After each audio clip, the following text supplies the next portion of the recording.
Hello there, and welcome to another Starfield video. Today we're going to be taking a look at another unique ship. This time we're going to be looking at the Blind Bet.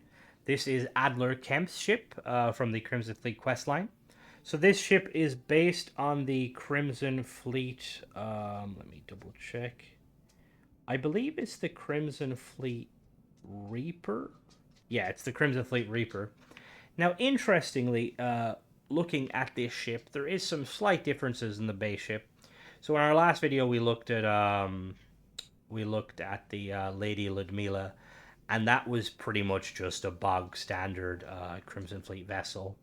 Same color, same weapons exactly. Whereas this one's slightly different.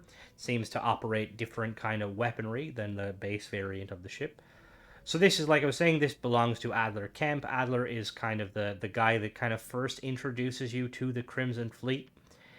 He's kind of without kind of playing into stereotypes, he kind of strikes me as the kind of the sketchy, sciencey kind of dude, even though he gives no reference to that, but he kind of has that kind of, like, that stereotypical accent of like somebody who's probably doing some sort of genetics in like his ship that you shouldn't be doing. But anyway, it's an interesting looking ship. It's another Tayo vessel. And it looks quite nice. Like a lot of the Tayo vessels, they're kind of a bit obnoxious. I know that's a kind of a running gag on the Discord.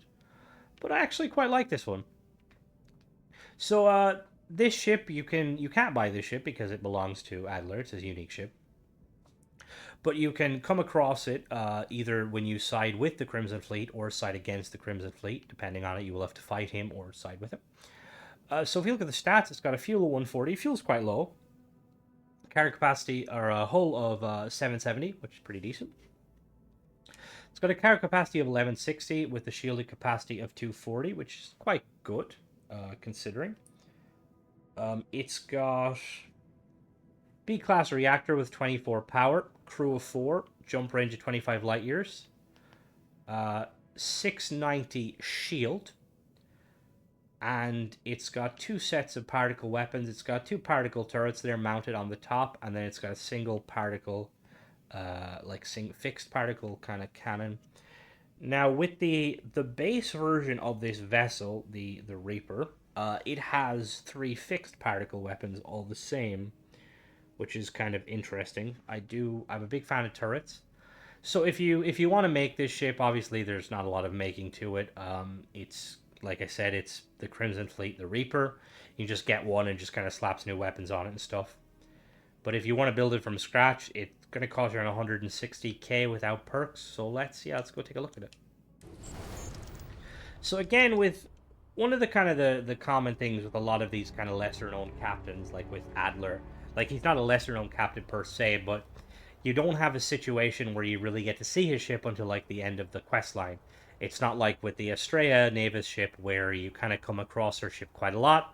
Or, for instance, let's say the Jade Swan, where, you kind of see it quite frequently because, you have that mission.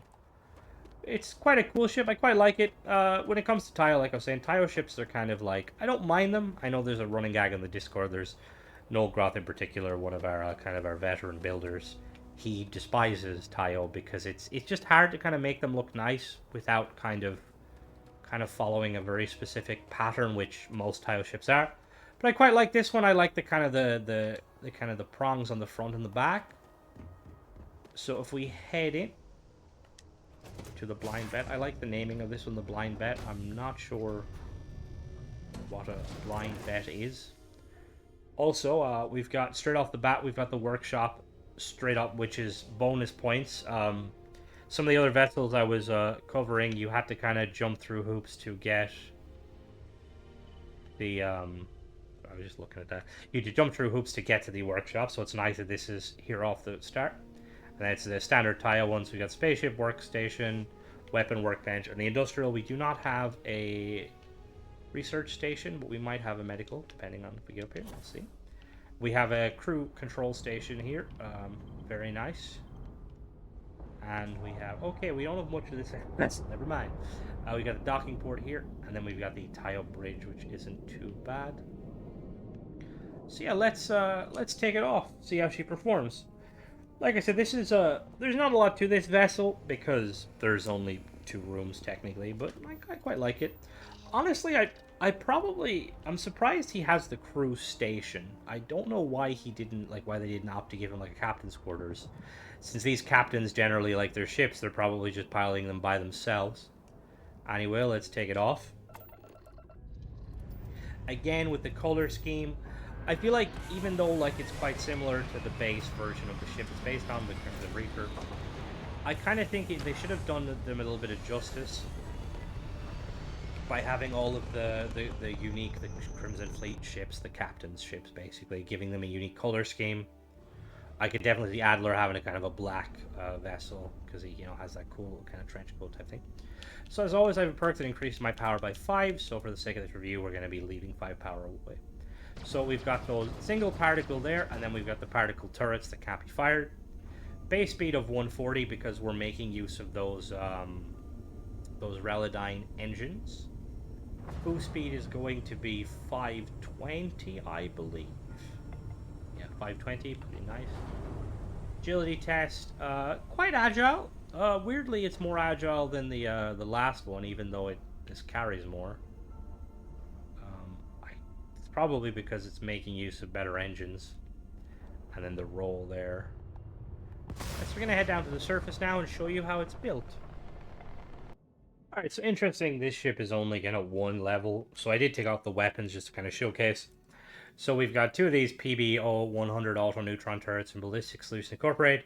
B-class, 38.99, 99.99 range, 5 fire rate, 16 hull and shield damage, and 3 power.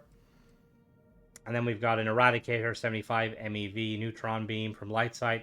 B-class, 425 range, 2.5 fire rate, 28 hull and shield damage, and 4 power. Weird little kind of side note. So these kind of these Eradicator neutron beams.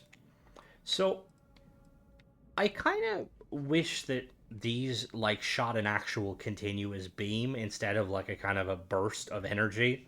It's just I feel like it'd be kind of cool. Be very reminiscent to if you ever watched I'm not sure. There's probably other sci-fi to do it, but in Stargate, the one of the main kind of weapons is the Asgard beam weapons, and they're kind of just yeah. But I just think it'd be kind of cool. Anyway, that no aside, we've got the Connect Pro Docker top, and then we have a Warden SG200 shield generator from Sexton Shield System, B class, 6 power, 690 shield, and then the main vessel itself. So we have is there 2 layers? Oh, there is technically 2 layers. Okay, 1 second. Okay, that's better. I didn't realize there was actually 2 levels. On the top here, we've got the Samurai Cockpit from Tayo, 200 cargo, 2 crew. Behind that, we have the Tayo Control Station 2x1 top B. And then on each side, we've got a Caravel V102 shielded cargo hold from Protectorate Systems, 240 cargo. And then we have a Galleon S201 cargo hold, 720 cargo. And then we have 4 of these Pinpoint 4G landing gear from Tayo. They are 2 thrust each. We've got the SGD 2200 grav drive, Slane Aerospace, B class, 10 power, 27 jump thrust, which gives us 25. We've got the 102DS mag inertial reactor from Dogstar, B class, 24 power, 690 hull. And then for our structural pieces, we've got 2 Tayo braking engines, starboard and port. We have 2 Tayo caps aft there, 1 aft, 1 starboard. And then we have 2 Tayo nose caps, so that's... I'm trying to see here. Are these... They're not the same. Is there 3 different... Interesting. I didn't know there was 3, types. Is this not flip? They're the same thing. Oh, okay. So they're the same thing. Okay, so we've got 4 of these bad boys. They're just flipped. For some reason, when you, flip them, they change their name. And then at the back here, we've got 2 Nova 140 or 1040 engines from Relodyne, B class, 3 power, 20,190 engine thrust, 4,200 maneuvering thrust, sorry. And then for the structural pieces, I kind of called out those Tayo cappies. We also have this Tayo spine A. I love these spine pieces, really cool. Then the bottom of the vessel, we have the Shipbed Landing Bay 200 from Tayo. We have the Tayo Workshop 2x1 bottom A.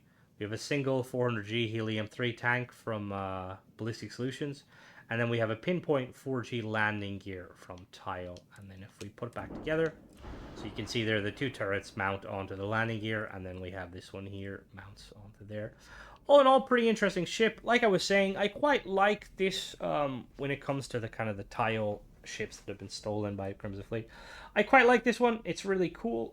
Only thing I would say is, like I said with the other ones, I wish it had a unique color scheme. Like, imagine giving it like maybe like a black strip down the middle or something, just to kind of differentiate.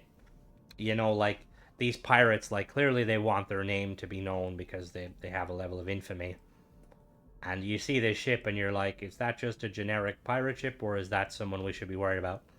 But yeah, hope you guys enjoyed this video. I think we have 2 more Crimson Fleet captains to cover, and then we're going to showcase some of the other ones. Because there is some quite unique ships out there. This one obviously being the less unique of the uniques. But yeah, as always guys, thanks for watching. Don't forget to subscribe if you like this sort of content. And check out some of the videos. Bye-bye.